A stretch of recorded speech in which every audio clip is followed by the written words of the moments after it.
That was better. I felt like that nailed it. Let me hoof that up there again. Look at that, baby.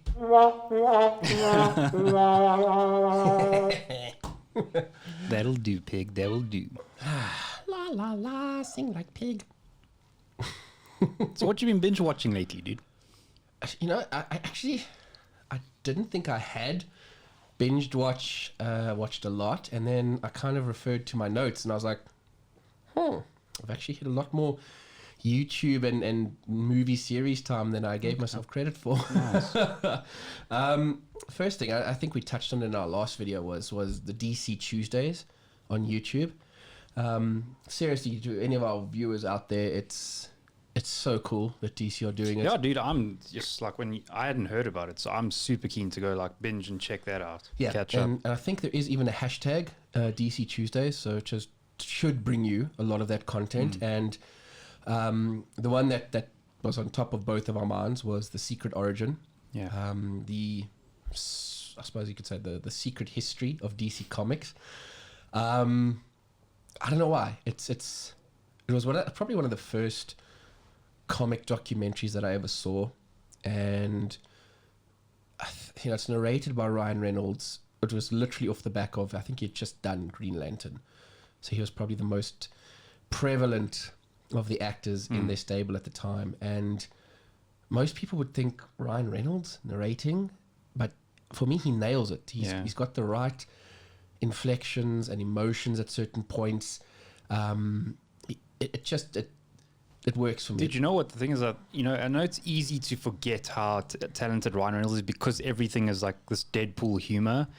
But even the reason why he can do those aviation ads as well as he does, that he takes the piss out of it, is because he understands when to put in that emotion and inflection. He's trained, dude, you can tell. True. And that's what makes it that much more funny. It's such a serious tone. But he's, like taking the piss out of something. So correct. I can picture that he would, be trained enough to nail a documentary like that. So I'm not even actually the least bit surprised. And what I love about it is they do lots of cutaways to different legends from DC's history, even some voice recorded snippets of like Schuster and Siegel at times talking about their upbringing and what probably motivated them creating the Superman character. There's some cutaways, honest feedback to like guys like the late Denny O'Neil. One of my favorite parts, he talks about when he did his run on Wonder Woman and how he tried to change her completely. No, it became inappropriate. Totally. I love that. Neil Adams, he's always a great person to. And they cut I've only watched the first half, and I need to get to it. But they cut to Neil Adams a lot. He's in there like heavily. And it's just everything about it I love. When they talk to the guys like this, there's even Alan Moore snippets in there, Neil Gaiman stuff, Grant Morrison. I love it. I don't know why, I can't get used to the fact that Grant Morrison's Irish. So whenever he like comes on screen, I'm like, whoa, thick accent, like hits you in the face. Scottish, sorry. Scottish, not Irish. You see, I've made the mistake again. So, but he is heavy Scottish, and when he talks like that, you're like, what did he? Wow, okay. But just such composed, well-spoken people. Gaiman as well. A lot of people maybe don't like the way Gaiman speaks, but I just think he's so well-spoken, so 100% also presence to him. Alan Moore as well. If you love or hate him, but when you actually listen to him speak, very intelligent person. You just reminded me of something to do, because I don't know if you saw. I think we talked about it was on news, or we shared it on our Facebook page, but now it's officially out, the Sandman audiobook. On Audible. Yeah, so I'm actually keen to check that out, because the problem is I'm still reading it, so I don't know what will take over, but I'll have to see how it goes. But I'm just interested to see, or rather hear, what imagery they're able, 100%, because they certainly have a lot of talented actors. And McAvoy, I think, is Dream, so I'm interested to see what to take, because he's also got a very intelligent, very, like, I don't know how to explain it. That's why he does Xavier so well, in my opinion. So I'm like you, I do want to hear it. I do want to give it an entire listen through and just see. It could just be a whole other Sandman experience Yeah. in and of itself. So I'm excited for that. If I go back to some of the DC Tuesday stuff that I've watched recently, they did a whole thing on the Batman animated TV show. Oh, cool. Amazing, dude. Going from how the idea started, a lot of discussions with guys like Paul Dini comes in later, but a lot of Bruce Timm in the beginning, and how he kind of conceptualized it with I forget who else, and then some of the studio execs at DC Warner, some of the behind the scenes things that they talk to, like guys like Kevin Conroy, Tara Strong, even Mark Hamill. Hectic. They even show you some of the things where they're in studio, and Oh, I'm keen to see that. yeah, dude, and even Conroy says, like, you always knew when it was a Joker scene, because you go in there and there was always, like, everyone would normally be seated, and there was mics set up around all these chairs, and then there'd always be this one stand floating mic, because Hamill never sat. Hamill literally physically acted out all of his things with the Joker. So they would always know if it was a Joker episode, there would always be that one mic stand sitting with That's a floating interesting, mic. because I know this is I'll keep this brief, but like as an audio guy, you've always got to like sort of negotiate. With like traditional voiceover, it's fine to sit down. But just generally like that kind of performance, I would expect that everyone stands, because pronouncing something like this versus like this, you know, Yeah. your body changes the tone of your voice a lot. 100%. So I can 100% see why Hamill did that. And apparently they would, when you see him do it, dude, there's certain things where he contorts his body, and he like hunches and gets really into the Joker character. It's amazing to watch. So anybody who's a fan of the show, wants to become a fan of the show, I still maintain with a lot of other internet commentators out there that it is the definitive Batman representation, and it was just so amazing to see it all come together. Great documentary. They had an Aquaman documentary on the Aquaman movie. Hectic. Yeah, and I don't know, some people didn't enjoy it. I loved it. I loved the Aquaman movie. I loved James Wan's idea, his take on it. He goes through all of the things, and it's almost like there's multiple little documentaries towards the end that they've stitched into the larger one to make one large 1.5 hour long documentary. And they do cover everything from showing you them at various stages of production, various locations or on set, etc., right the way down to the conceptualizing some of the creatures and you know where they took it from. And one of the cool things was, like he says, like the brine, the guys that are deep down livers or whatever, no, it wasn't the brine, it was the other ones, the dark sort of ones. In the original comic by Johns, he created them like these vicious piranha looking fish people with big eyes, and James Wan loved that because it was a chance for him to go back to his horror kind of roots. And the first thing he said was, would they have big eyes if they were living deep down in these dark parts of the ocean? Chances are not. Probably small, tiny little eyes, mostly reliant on their other senses and a sensitivity to light. And that's exactly what you get in the movie when they start using flares to scare them off and that. So cool documentary. Also, I did dig Aquaman. There's only, and it's such a small little thing where I love Jason Momoa as like a dude. He seems like a really solid guy and just one of those like teddy bears that hugs everyone and stuff. Yeah. But it's just sometimes it's a little bit too much of that, like, all right, yeah. like that like lame sort of cheesy surfer bro vibe. And I'm like, just rather keep quiet. But otherwise, it's no complaints, man. It was really cool. So for me, dude, I grew up with Aquaman from the Super Friends and all of that, and I don't think as a kid I ever made the connection to he's riding a giant seahorse, and that's pretty silly and lame and all of that. In the movie, just everything about it, they make him and they make the Atlanteans cool, badass, 100%. hardcore. And I think it was needed for that character to really, change the stigma around him. He's not just some lame dude who talks to fish.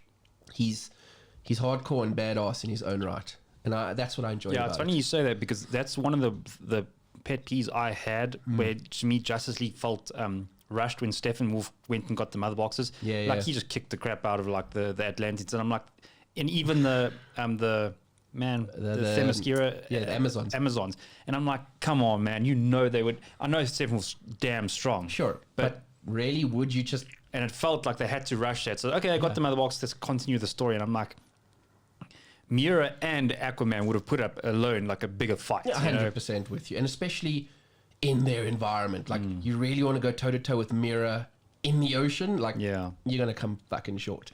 The chick can manipulate water like nobody's business. You're not going to beat them there. So I agree with you. For me, if it was some kind of a take them out of their element, and that's how he gets the best weaken of them, yeah. would have worked a bit better than... Even if it was as cheesy as like some weird bomb that pushed all the water away temporarily, and that was his gap, you know, where they were weak 100%. or something. I'm with you. Yeah, like the mother box helped do that, or whatever the case was. I'm with you. It just felt that was the one off part there. I agree, totally.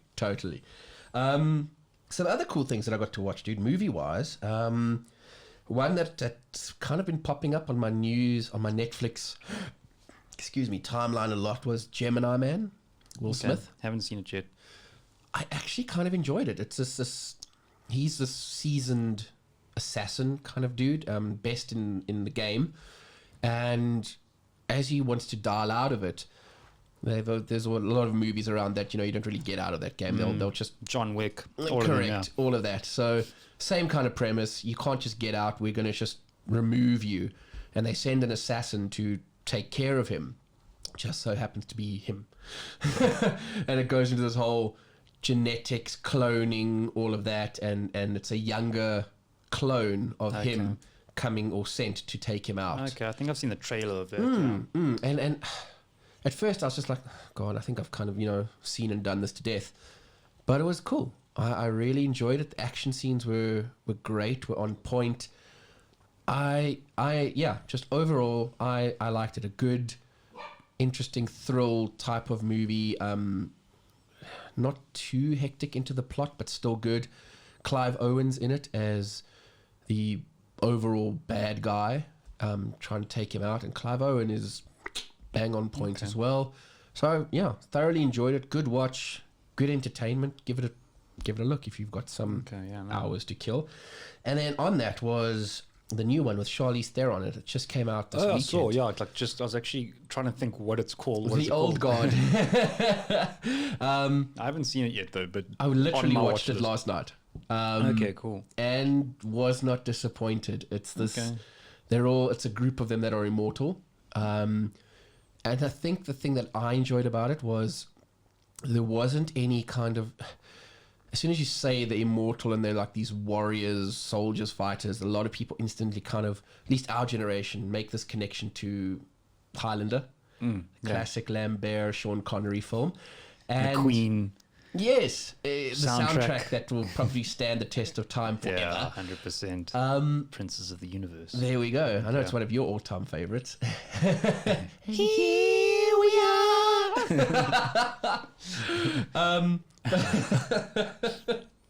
Use us, folks. But the one thing I liked about this was they don't really go down this whole let's try and explain the hows and the whys. It's just, for some reason, the select few of them are immortal. There's a whole thing that they're able to find each other, but the why, the what's, it's because they know the story's been told already. Pretty much. So which is cool. They're just like, no. Every now and again, one of us awakens. The rest of us are then in tuned to find them, and that's just it. And it's like, cool. It makes sense. If you were in that situation and somehow you were drawn to the other person, it's like you wouldn't be able to explain it. It is what it is. And I like that. Very nicely told. There was one part, right from the onset, there was this one twist, and I was like, oh God, I saw that coming a mile away. Yeah. So that didn't really shock or surprise me, but good story. Nice. Another good thrill ride. The way they do the characters, I must say, I bought into all of them and quickly connect with them. They're these two characters that are actually together and in love. And wow, there's this one scene where the one guy, these villains mock are you two like an item or something? And the one guy, he does this little monologue about what this other person means to him. Hectic. And it's just like, wow. Just the words he uses, the way he describes their love. I'm like, yeah, that's the kind of thing that everybody should strive for and look for in their lives. Because and he does make this point around, it's almost like every century the love for this person grows even stronger, and you're just like, wow, okay. Hectic, man. Yeah, very cool. And a good, enjoyable watch as well. Really liked it. Good, tight action sequences. They've left it off so that there's definitely, hopefully, going to be a sequel. Oh, cool. And quite a nice... Yeah, I'm interested to see how that's going to pan out. So definitely worth the watch, man. Earmark it, give it a go. I don't think you'll be disappointed. No, definitely. And on your side, what have you... This is a random change of topic, but I wasn't going to start with this one, but now I'm going to just throw a span in the works. So it's on Netflix, but have you watched a film called Eurovision?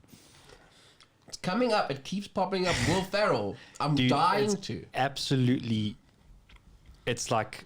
It's ridiculously stupid, but it's one of those things you still have to watch. So I'll give you like but it's Will Ferrell through and through. He's like total... Like, again, it's stupid humor that's funny. But then there's the chick from The Notebook. I always forget her name. And she's in this role. And it's so... They grow up in some small little part of Iceland. Okay. And I don't know if you know, Eurovision is basically like the X Factor or the Idols of Europe. Didn't, but now I'm up to date. I didn't know that either. But they quickly... You realize that they watch it on the TV and they want to become... And it's clear that... Oh, man, what's that guy's... I think it's Piers Brosnan. That's Will Ferrell's dad in the thing. And he's like this Icelandic old dude that's always disappointed in him. He never lives up, you know, he must be a fisherman and not this like little like glamoury singer running around and stuff. And they play these pubs and they're like, okay, we're going to play our own track or whatever. And the whole pub's like, no, play this one song. It's this like Icelandic, like stamp your foot song, like very traditional folk song kind of thing. And so they're basically just known for doing that. And then somehow I'm not going to give too much away, by some miracle they make in this competition. And it's the whole trial and error of their relationship. And what's really funny is, so they obviously meet other contestants. And you know the guy that acted in Legion? The main actor. Oh, Paul Bettany? I don't know his name. But dude, he's like this weird, like gay, like overconfident dude, like that's like this, like singer. But he nails it so well.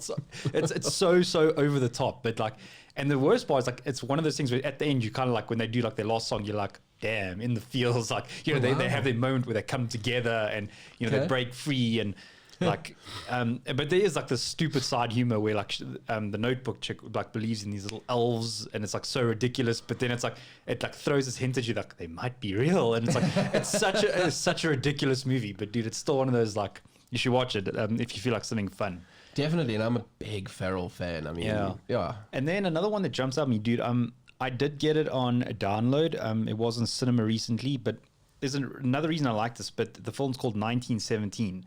And it's a war film. I hope I got the 19. It is 1917, but anyway, it's like a full-on war film. But dude, anyone who knows anything about like just any kind of filming industry has got to watch this, like especially cinematographers, because I think I actually saw you made a comment on Facebook. It broke my brain, dude. I know that's an over-exaggeration, but the movie starts, and it starts in this really simple thing following these two guys, young guys in the war, and they got to go.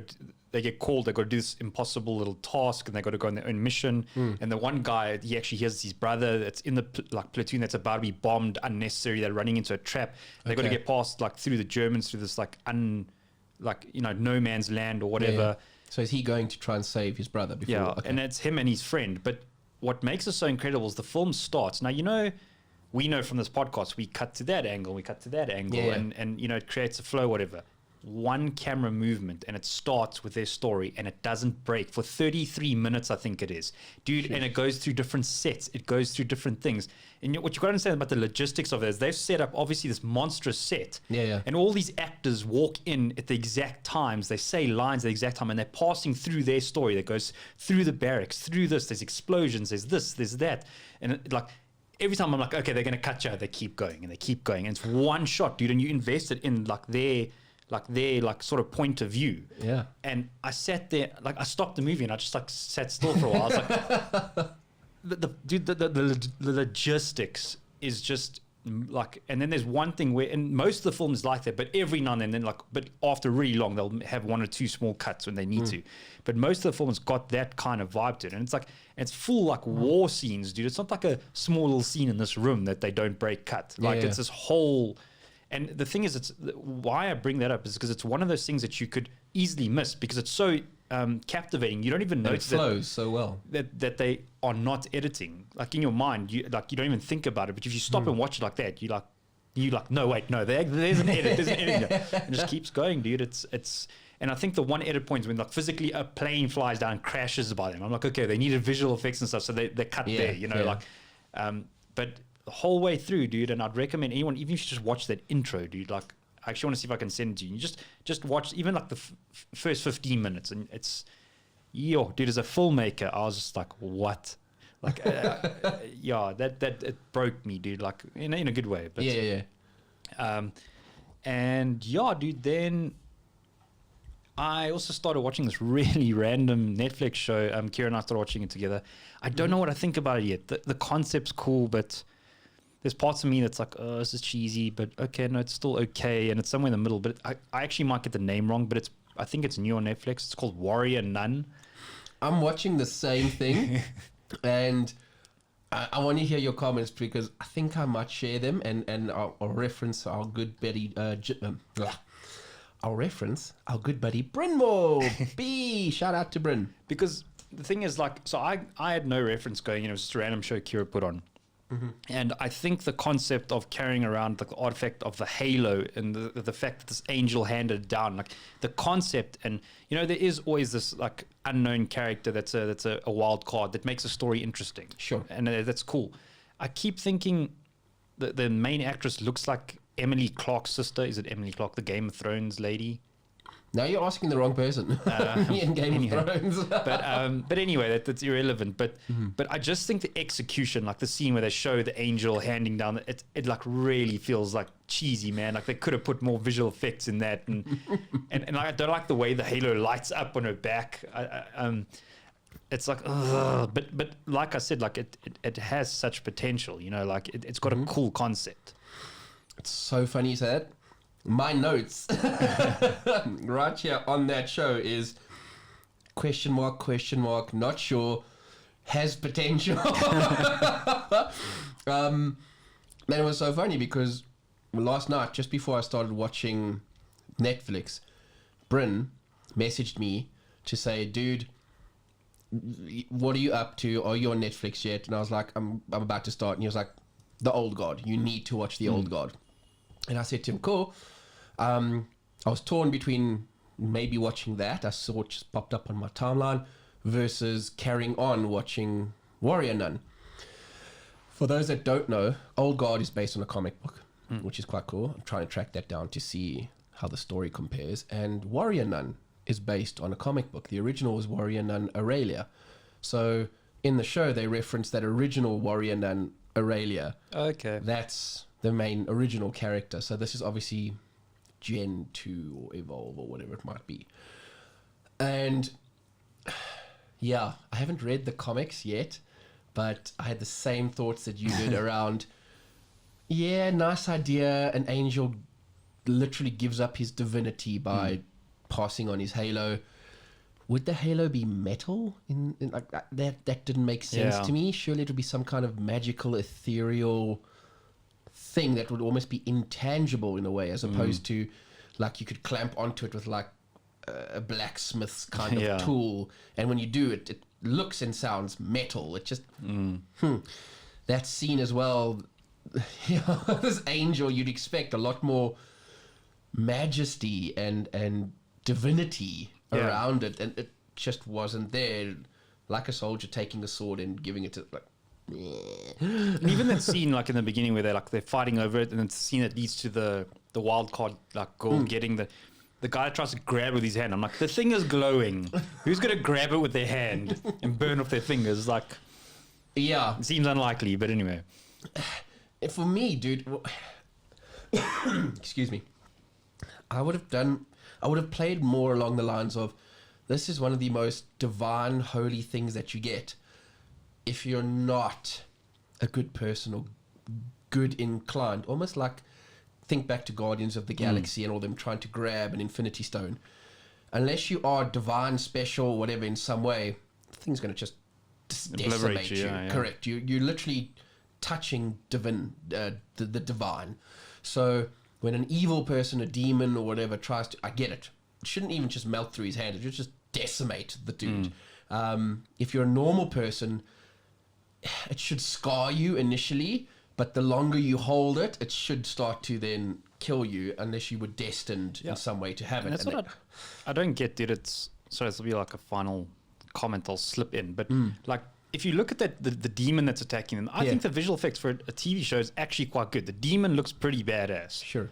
But then it's like I said, like the whole angel scene. I'm like, wait, like you nail some things and not other things, and it confuses me. Like, I'm with you 100%. It has potential, but yeah. So, if you liked what Mark and I were talking about here, or just like our content in general, Please like, subscribe, and hit the bell notification for more videos. and do us a favor and find us on the social media platforms like Facebook and Instagram. See you in the next video.